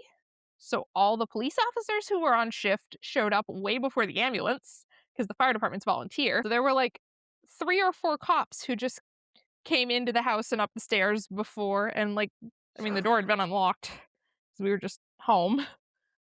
So it's like, yeah, it got to a point where it's like there Whew. were like 4 cops standing around in my bathroom while I'm still just naked from the waist down, Ugh. bleeding on the floor. And at some point, I'm like, I understand why you are here. Do you all need to be right here? And then everyone was like, wait, no, actually we don't, and went like into the bedroom. The shift chief who was on for that night, he looked at my husband like with the 911 guy who was still just yelling over the phone at everyone. Like, do we really need this guy? I don't think we need this guy. We got so at that point the fire department showed up with the ambulance, and my friend who lives close also showed up. And I mentioned earlier that my house is very old, that my house is on the old side. It was built in like 1905, and it has a very narrow staircase, a very narrow, very steep staircase that goes around a corner. And so that's like the full central staircase. It's like full closed walls, and it's an L shape for the stairwell. And I was still very much conscious, very much aware in my medical brain, knew how much blood I was losing, which was not a small amount. Like, I think I lost 2,500 cc's of blood, anything over in the OR, and I lost that much up to that point, which the hospital didn't know. But again, because I have that background, like, and because I've had such heavy periods in the past, Wow, yeah. like, That's my wild. normal period is like up to 500 cc's, and that qualifies as a hemorrhage postpartum or in birth. But because of my experiences with my endometriosis and super heavy periods, my body can sustain a higher level of blood loss than maybe the average person's can. I was not dizzy. I was still very much conscious and with it, but I, being so locked in that part of my brain at that point and just focused, was like I was absolutely adamantly unwilling to get up off of the floor and be upright or move, but there was no getting a stretcher up those stairs. Oh, I And see. so they ended up bringing up the stair chair, and it's like, we just have to go, and we have to go fast. Like, you have to get to the hospital. My husband says that I was like talking and focused, and they picked me up into the chair, and like my whole face just dropped and my eyes shut and my speech slurred. However, I do remember making the conscious decision, if I try to stay awake, I will lose consciousness. And so I just chose to shut my eyes and go as still as I could. And I do remember them carrying me all the way down and out the front door and onto a and like yeah, and then transferring me onto a gurney. Um it's like I was completely conscious and lucid through all of it, which is pretty amazing. By the time they got me out to the ambulance, the paramedic unit had showed up, and so like within a few minutes of that, my midwife got there as they were loading me into the ambulance as well, and she must have driven, I don't know how fast she drove. Gotcha. She got to my house, which is normally like a 45-minute drive, in just under 30 minutes. If she got there around then, and then she hopped into one of their cars to follow us to the hospital, and then my husband Wow. ended up coming in the front of the ambulance. They were unclear like, they did not know which hospital to take me to, and so my husband chose to go to what he knew was technically the closest hospital. It was probably a 5-minute difference to the other hospital in the other direction, which didn't have a higher level of care. But I was not at all a part of this conversation. I was more doing triage with the medic who was finally starting my IV and stuff in the back. And so we ended up going to this smaller hospital. We live in southern New Hampshire. There's like the major city that's not a huge city but has its two decent sized hospitals. There's another, and then there's Concord, which is the capital, which has a pretty big hospital, which is a little bit further north. That's where I ended up going. My husband was born at that smaller hospital and knew that they had at least an obstetrics department and an OR. So he was like, yeah, just go there. It's the closest. Even though technically I should have gone to the closest hospital in the city because they have a NICU, and the place I went didn't. Does not have their own NICU. I was still having painful, consistent, but not overwhelming contractions. I was still actively bleeding. Like that never, like once it started, it didn't stop. Yeah. There was just the open wound of Yep. where my placenta had separated partially and was continuing to gush blood with each contraction. I don't think the ambulance had a monitor, and my midwife wasn't in the ambulance with me. All this was happening in like very, very fast because I woke up a little after 10 p.m. They were like wheeling me into the hospital by 11:30. So, and like 20 to 25 minutes of that was like driving time in the ambulance. So, and they were giving me IV fluids at this point, which also like helped me to recover from and maintain the blood loss level. So yeah, so we got to the hospital somewhere between 11:30 and 11:45, and my daughter was born by like 12:03. So the actual time from my placenta starting to separate and blood to baby was under 2 hours. So we got to the hospital and they knew I was coming. They took me straight back to OB and put me on the monitor, and it was like, okay, my baby is still okay. I am actively bleeding. I'm dilating, but I am not dilated enough. I think at that point I was at like somewhere between 4 and 6 centimeters. And it was like I was still holding out that they could control the blood loss or just give me more blood and I could push a baby out. Wow. I still wasn't in a place You were having to to just adapt to a choose the very different C-section. plan than you It was were like maybe they can control this anticipating here. long enough. But they were obviously also starting to prep me slowly for the C-section. And then Yep. taking my medical history, and I No, was but for like, our listeners who God might not was know, so a in it placental abruption is truly because I a matter of could life and not death have for gotten mom a and better baby. So surgeon it's than the very surgeon who important was that on the shift that baby is day. born And the expediently. only reason I knew who she was after is because she is French Canadian and has a very thick and distinctive accent. That's heavy to And so sit I with. was able to find her again. um yeah, they were slowly prepping me for the Yep. C-section, just multiple people at the same time. Um, Honestly, the worst thing that happened to me in all of this was when one of the nurses decided they were going to put my catheter in during a contraction without telling me that they were going to do it. It's like there were 3 people working on me at the same time. It's like there was one nurse who was my nurse, like doing my IV, talking, actually communicating with me, someone else who was like shaving me, and they were just starting to get me hooked up to all the things I would need to go to the OR, because at this point, even if I could push this baby out, I was pushing this baby out in the OR. Oh, With the level of even knowing that they might have to open me up and potentially, if they couldn't control the bleeding, do a hysterectomy, regardless yep. of whether the baby came out surgically or naturally. And so yeah. Wow. Yes, very much, especially because I'm the person who like really would never agree to a cesarean outside of it truly being life or death.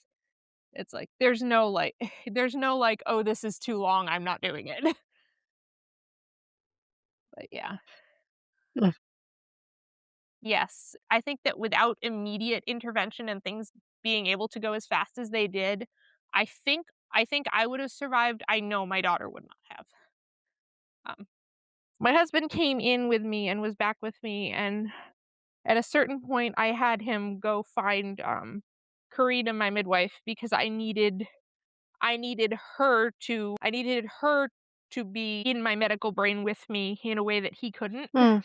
I needed someone with the understanding of what was fully of what was happening, confirm my thought processes as I was talking to the doctor, and she also had all of my medical history that they were asking for and was able to give it to them. The anesthesiologist came in. They were just about to place a spinal block for emergency C-section if I ended up needing it. And myself, my midwife, and the doctor, and the whole team, and the obstetrician, and the entire team watched my placenta, which had been partially separated, fully separate on the ultrasound monitor. Like, we watched it fully detach. And then the doctor was instantly like, "Nope, we have to go. This is it. We have to go. We're just going to put you under." And so from that to when they had her completely out, it was less than 10 minutes. As they got me into the OR, bleeding more again, I was still fully conscious. I remember being transferred to the table. I was Hmm. helping I was helping the OR team, like, holding things as they plugged me in up until the end. Like, I held my own anesthesia mask on because everyone else was doing so many things so fast. Um, I experienced it so fully in that, like, midwife brain, EMT brain, work brain. That part of the experience really wasn't that traumatic for me. It's like, this should be traumatic, but it isn't.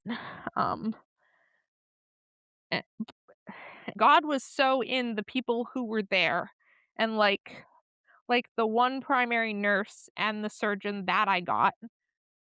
Like, there are so many things that aligned, and especially even after the fact. I've tried every type of antibiotic and I can't have any of them, but they actually read my chart and sent me back to an OR with a major bleed and gave me major abdominal surgery without giving me antibiotics that I was allergic to. If they had not done that, because my daughter ended up being resuscitated in the OR and transferred to a high-level NICU, I would not have been able to be discharged to go to the hospital she was at, because I would have been stuck on IV steroids for the allergic reaction to the penicillin if they had given me the antibiotics. There were other things like that. On the ambulance ride over, my husband had called my parents to tell them what was happening, just so that they could be praying and aware. My daughter was with them and sleeping, and it was because it was late, but not super late. And then my dad just jumped in the car and came to the hospital. I think he got there as they were putting me under, basically, right after they had wheeled me back. A few minutes later, like, my husband, my friend, the midwife, and then my father, who were all just waiting in the waiting area together, saw a helicopter land on the helipad, and one of them was like, "Oh, I wonder who that's for," not even registering. I'm gonna go be nosy and go look out the window and watch, and then they're wheeling a full NICU incubator out of it, and it's like, "Oh, that's ours." Yeah, so in the OR, it was less than 10 minutes from when my placenta fully separated on the monitor to when the baby was fully out. I remember coming to, like, somewhat sitting up in my bed, somewhat sitting up in like, already in my bed with my midwife and my friend who was there with me. Um, the first thing out of my mouth was, "When can I have another baby?" In my head, I was wondering at that point whether I still had all of my reproductive organs or not. Um, so it wasn't like, "When can I get pregnant again?" But I guess according to them, that's how it sounded. The logic was there on both sides, but it's definitely funny that that was my response to that. And not like, "Where's my husband?" either, or "Where's my baby?" but like, or "Is my baby okay?" But it was like, "When can I have another baby?" Um, yeah. Then I asked where my husband was, and he and I had talked about previously if there was ever a complication where the baby or I needed more advanced care, like he was Okay. he was supposed to stay with the baby. Like, that would be his role. I'm like, "I will be fine. I can make these decisions, and I have Karina, and you will stay with the baby." Once we saw the placenta separate and that clock stop and that clock started, um like, the blood that was her blood within her body and her placenta was all of the blood and oxygen that she had. They got her out very, very fast. Um, Uh, they had to fully revive her. Once they came out and told everyone who was in the waiting room, like, "Hey, the baby is out. They're closing me up now. They're working to stabilize her." Um, they ended up transferring her to Boston, not to a higher level hospital in New Hampshire, not the hospital 20 minutes in the other direction that I could have gone to that did have a NICU, because that was their in-network higher level of care. They were still stabilizing her for transport for like that first hour. She was stable but not conscious. And so my dad and my father and my husband Kyle were like, "Well, then I guess we're going to Boston." And hopped in my dad's truck to beat the ambulance down to Boston. They beat the ambulance by a solid 45 minutes. They did bring the baby into my room for me to see her. However, because I was less than an hour post surgery and still like affected by the anesthesia and stuff, I was unable to get up. And because no one had even given a second thought to grabbing my glasses from the house, I could not see her. I knew there was an incubator in my room. They were able to help me reach just far enough to like touch her foot, but because they wouldn't let me out of the bed, it was too soon post-op. I was still at higher risk for bleeding. So they brought her in for me to see, and then I wasn't able to see her. My friend who came to be at my birth is also a photographer. And so I do have pictures of me seeing her before she was transferred. I never got to see her. My friend and my midwife left to go back, at that point, left to go back to my house to get me my glasses. I can see about as far as I can reach without glasses. So it was like, okay, they're going to go back to the house, clean up the murder scene in my bathroom just so that I have like clothes to change into that aren't the bra or the sleep tank top that I was fully bleeding in that they never took off because they were in that much of a rush to get me to the OR. And I spent that first day in the hospital by myself for the most part, mostly in good shape and annoyed that the hospital wouldn't really let me move. And instantly wanting that catheter out. Within the first couple hours, I felt that, and that was what was uncomfortable. And once I had my stuff back and everyone left, it was probably between 4 and 6 in the morning.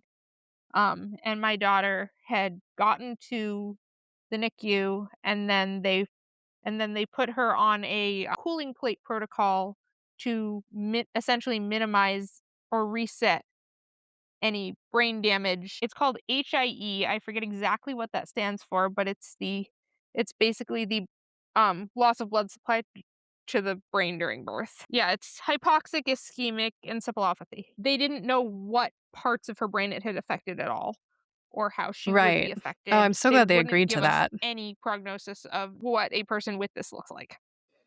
So we had no clue. They're like, we know she's high risk for seizures, and we're going to have Mm. her on monitoring for seizures. And probably so You're ready to go and be you're going to near be your sent home baby. I mean, monitoring you're her for separated from seizures. her by quite a big That was distance the at this only point. guarantee they would give us at the time. But like, God was still so in Oh, it sure. You had like a because there were disconnect so in your many body. And factors yeah. of like the specific way in which things were done, Mm, even within choices made within my surgery, and how that was approached by the very skilled surgeon that I had able to get discharged to be in Boston with my baby. Of like, they didn't give me the antibiotics, which by protocol they should have. They I did receive 2 or 3 units of blood. So if they had known the total blood loss amount prior to me getting to the hospital, they never would have let me out the next day. But because they had approximately 50% of what I actually lost was what was in their record, and because my body tolerates blood loss, and also because I know how to monitor and manage my own blood pressure, um, we will try to transfer. Basically, I was given you are not leaving this. It's like, you are not leaving this hospital to like under 24 hours post-op unless you just fully go AMA. However, they put me on the wait list to be transferred as a patient to that hospital. If a bed didn't mhm. come through by the next morning, they were willing to discharge me into the care of my midwife to take me there. She could monitor me in between, and then I would be inside a major hospital if anything did happen. And so they were comfortable with the liability of that. So I just spent most of that first day like wired, wide awake. My under an hour under anesthesia somehow felt like a full night's sleep, and then I was so awake and so bored um for that Mhm. entire day. She had been removed from my body But because I didn't experience that, it was like she hadn't even been born yet. Like, she wasn't fully real to me yet. The one moment that was, like, truly awful in that was that they had left the baby bassinet in the room with me. I had my own room. I could not hear any babies. I could not see any babies, but they left the empty baby bed. And I dropped my call button, like, right when that happened. And so I was just sitting there crying, but trying not to move to cry because I had a fresh incision. Like, just miserable. They just put me in the room that was open for me, and, like, why would they think to take it away into the evening? And, like, I was within that first 24 hours, they actually did realize that I wasn't gonna just pass out on them and let me get out of the bed and move around a little bit. So I did. So I did get up and walk just to get out of the room shortly after the whole bassinet meltdown, and there was no one around. I was just in the room with the empty bed next to me. Um, I asked the hospital the next night, or the night I spent in the hospital. I asked them for a sleeping pill, knowing that that was a gamble because like, half of the things that they give you to make you sleep make me hyper instead.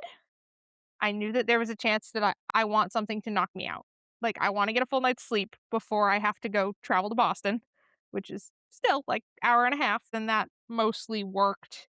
I got the nurse to put a sign on my door and not come in and check on me from, like, midnight to 6, so I actually got a decent stretch of uninterrupted sleep, as much as you can call drug coma sleep. And then the next morning, I finally got them to discharge me somewhere around 10 AM, and then I went back to my house to, like, pack a bag to be in Boston because we had no idea how long we would be there. My husband had just gone straight ambulance in the hospital.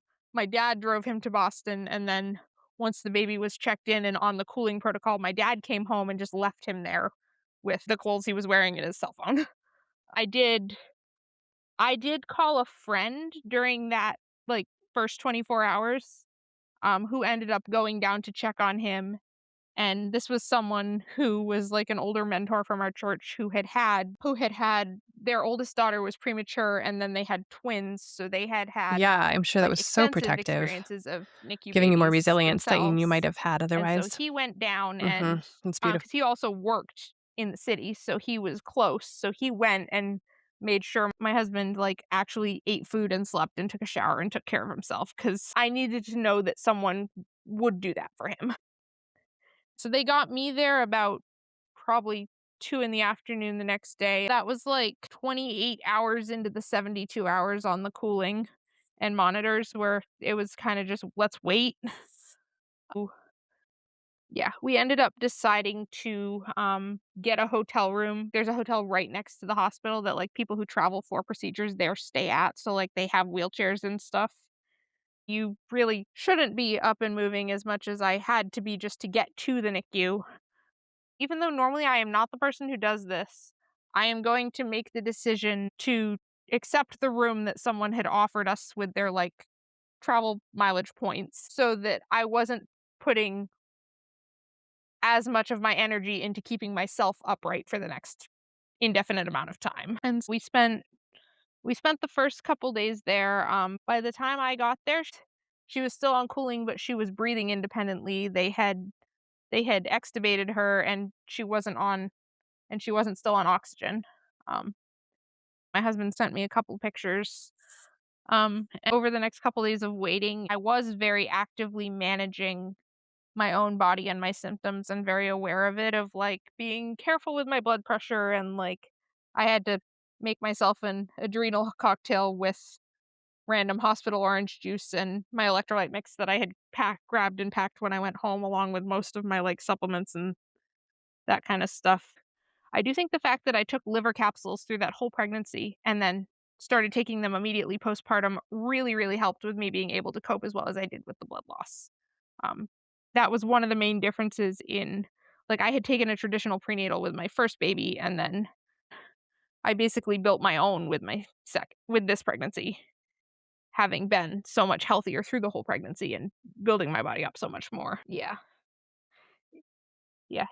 The second or third day, I didn't eat breakfast. I didn't eat breakfast early enough when I got up because I didn't, yeah, because the combination of the like my blood pressure still being off and then like lower blood sugar was enough that I was like blacking out in the elevator on the way up to the room. I had to like be very conscientious of it. And like after reviving myself with orange juice that I wasn't supposed to have in the NICU, but they let me sneak it in because I had my husband put it in a water bottle that made it look like water. Um, there were no other newborns in It's that part pretty of the remarkable. NICU whose parents didn't like have a room as a patient and then just Oh, get wheeled up to visit for a couple hours. Discharge and go versus being transferred as a patient to the hospital she was at. Um, she was born Tuesday morning, and then the Friday, like late morning, was when she came off the cooling and they brought her temperature back up to normal to see how she would respond. incredible. And she had opened her eyes and woken up on the cooling plate a little bit here and there, but was still very, very sleepy because of the intentionally low body temperature. Um, we were allowed to hold the whole cooling apparatus, like we were essentially allowed to That's put the amazing. bassinet God's mercy. device in our laps. But like I couldn't really hold all of that anyways because I had just had the surgery.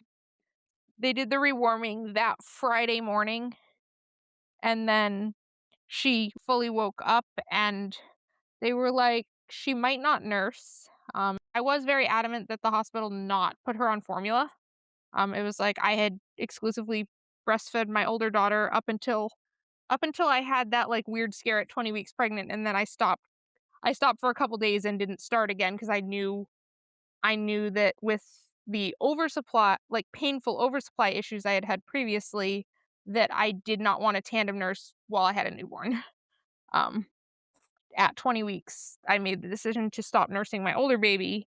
Um, like I had never pumped. Once I got to the NICU, fortunately that hospital gave my husband the choice of we can give her formula through the feeding tube while she's on cooling, or we can give her donor breast milk. And he was like, well, yes, definitely do the donor breast milk. And then once I got there, I was able to pump enough for her. And they were also a modern enough hospital that like colostrum and breast milk were interchangeable. It wasn't like, oh, my body's only producing colostrum, we're going to give her the donor milk. And again, because I naturally have such an oversupply, even within the even with the amount of fluid my body lost, I still was able to produce enough to exclusively feed her what I pumped. And like the day that she woke up ended up being the day that my milk fully came in. That was such a blessing, but like as soon as Yeah. they took her off the cooling, they had her like intentionally swaddled for like very low stimulation and stuff. But she was like latched instantly, Okay. nursed fine, You probably felt and like you were was so being held much easier hostage. to feed Like than you and my your oldest baby ever were had been as totally. a newborn. Um, as soon as like we had her and could hold her and she was like awake and alert, Mm, it was like, she's a normal baby. It's so She annoying she is and just a wrong. normal newborn. She is fine. Even after she was awake and responding fine, had been on the neurological monitors for long enough. No monitored seizure activity, but like they could see like areas on the overall brain scans where she Longer. had some effect from the blood loss, but they still were like, we don't know how this will manifest. She's still high risk for seizures. You're gonna have to do all of this follow up. And so after that, it was just a process, and I was pushing to get her home, especially because we were in another state, and in another state that has very different parents' rights to our state. Like, our state is surrounded by places where if you do not consent to recommended things, Child Protective Services can get involved, and or the hospital is more likely to do things without parental consent. My older daughter had never been to a doctor. She had her 6 weeks of follow-up care with my midwife, and that was it. It was like, if she's sick, if she has symptoms, if she needs something, we will Wow. take her to to a Praise general God. practitioner, but she didn't do the pediatrician schedule. That just isn't something that feels necessary or right for my child who was so healthy.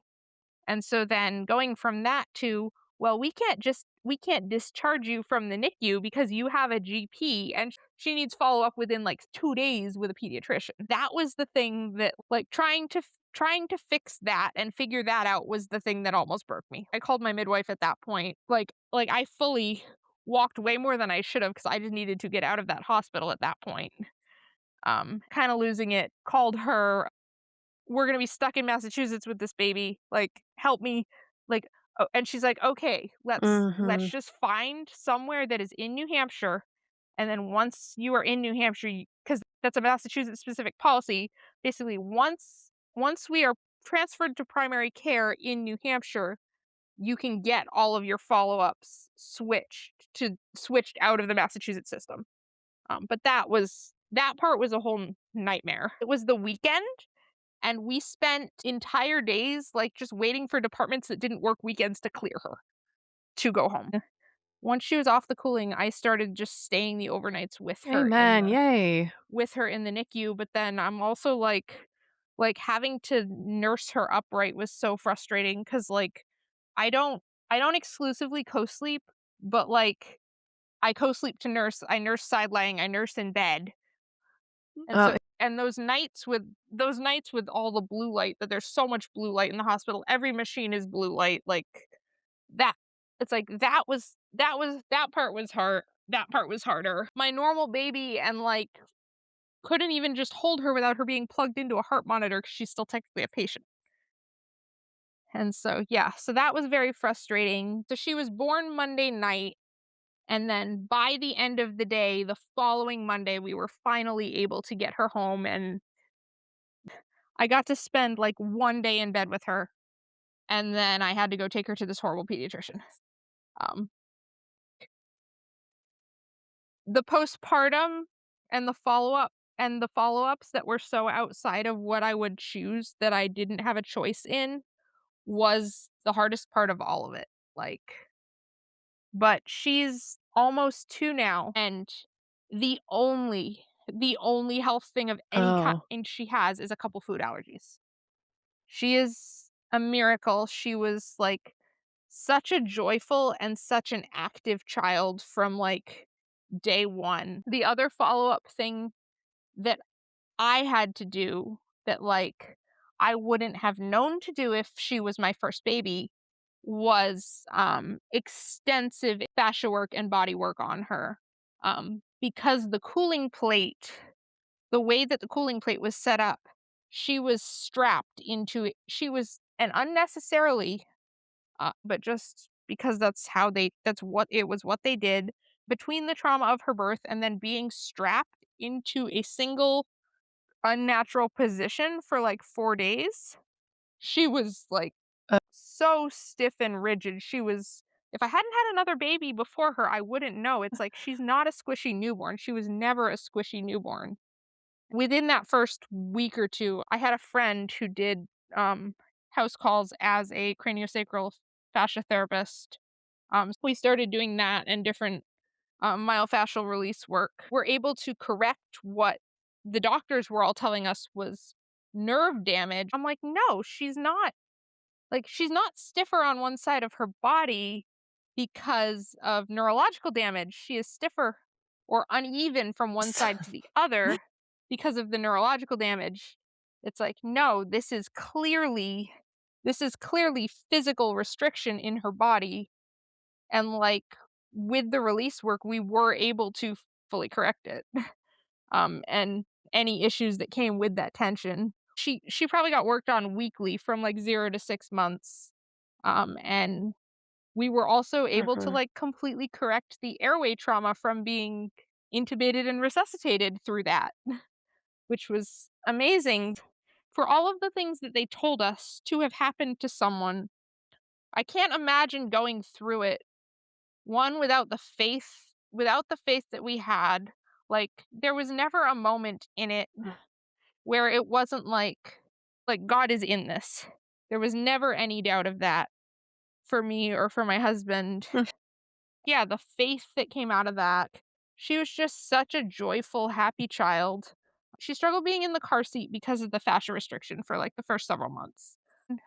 Somewhere after the first 3 months, I was able to transition her back out of the medical system with follow-ups. The first pediatrician was a whole nightmare because when she was in the NICU, they did the newborn Right. metabolic screening incorrectly. It came back inconclusive.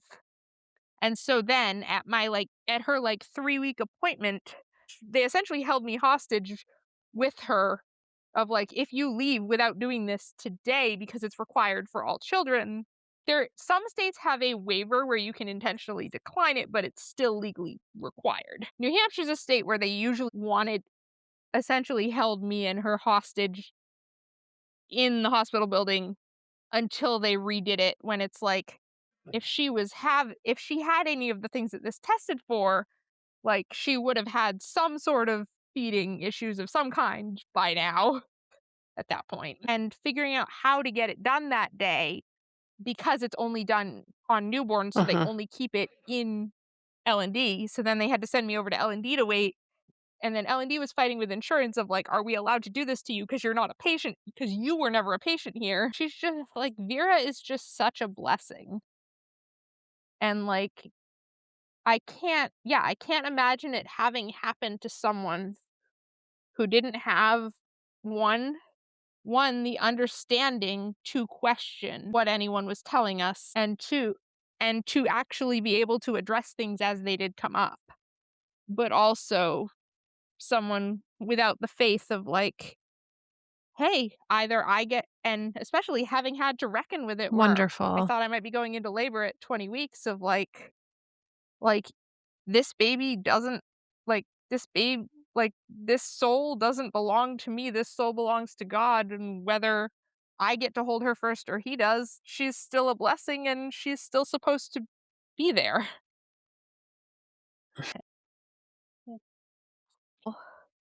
It's been so, so cool to be able to be such an advocate of like home birth and midwifery care through that. And yeah, for all the people who are like, "Oh, thank God you were in the hospital." It's like, "No, no I wasn't." And even if I was planning a hospital birth, I would have been at home when that happened. I was not in active labor.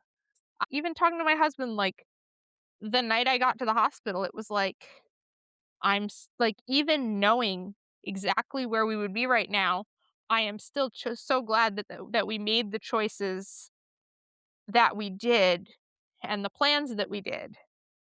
And to be able to have had, again, to be able to walk through basically the worst case scenario of what can go wrong in a home birth situation, and to say, and I still would have chosen the prenatal and postnatal care that I received here. And to have gained the lifelong friendship and relationship with my midwife, who is now still one of my best friends and planning to, Lord willing, attend my next birth in the next couple months. And Mhm. yeah, and then the only other thing was there was definitely some question for me of me to steward my fertility coming out of Mhm. this, and like not knowing, especially because there was no known cause of what happened. Somewhere between 4 and 6 months postpartum, I did go see a maternal fetal medicine specialist and have basically what it came back to is the only risk factor I had for what happened to me was the fact that it has happened to me. And so, and like, to be able to go from that and be my strong conviction is not to, like, I could handle having a planned pregnancy that I knew going into it would be a C-section and I would not have a choice. And so what did it look like to navigate that? And being able to be like, okay, well, it has to be more than 18 months old. And so, yeah, and you have to have a certain type of Mhm. incision, which, because of the positioning and because I had the C-section in active labor, my incision is the lowest low transverse incision you can have. It is like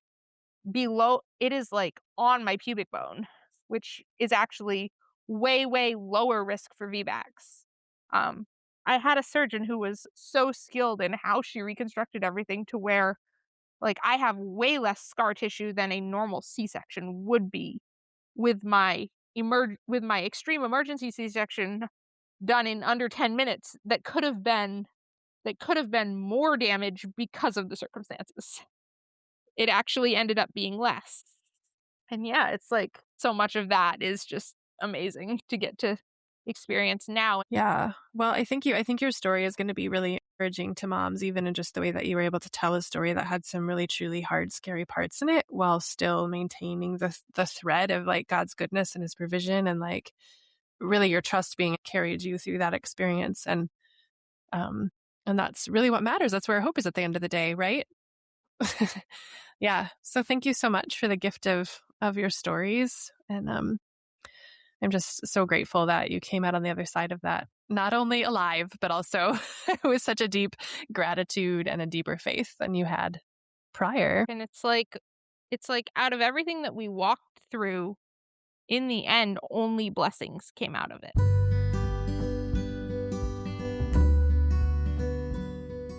Thank you so much for tuning in to this week's episode of Holy Wild Birth. We hope that you were genuinely encouraged, inspired, and challenged by what you heard today. If you're loving what you hear, please make sure that you share it. Leave reviews. That helps other mamas find this content as well. And don't forget to read the show notes, okay? Because that's where you can find our email address if you want to reach out to us and start a conversation. It's also where you'll find free offerings as well as invitations to work with me and or Lauren. We can't wait to get to know you. See you next week.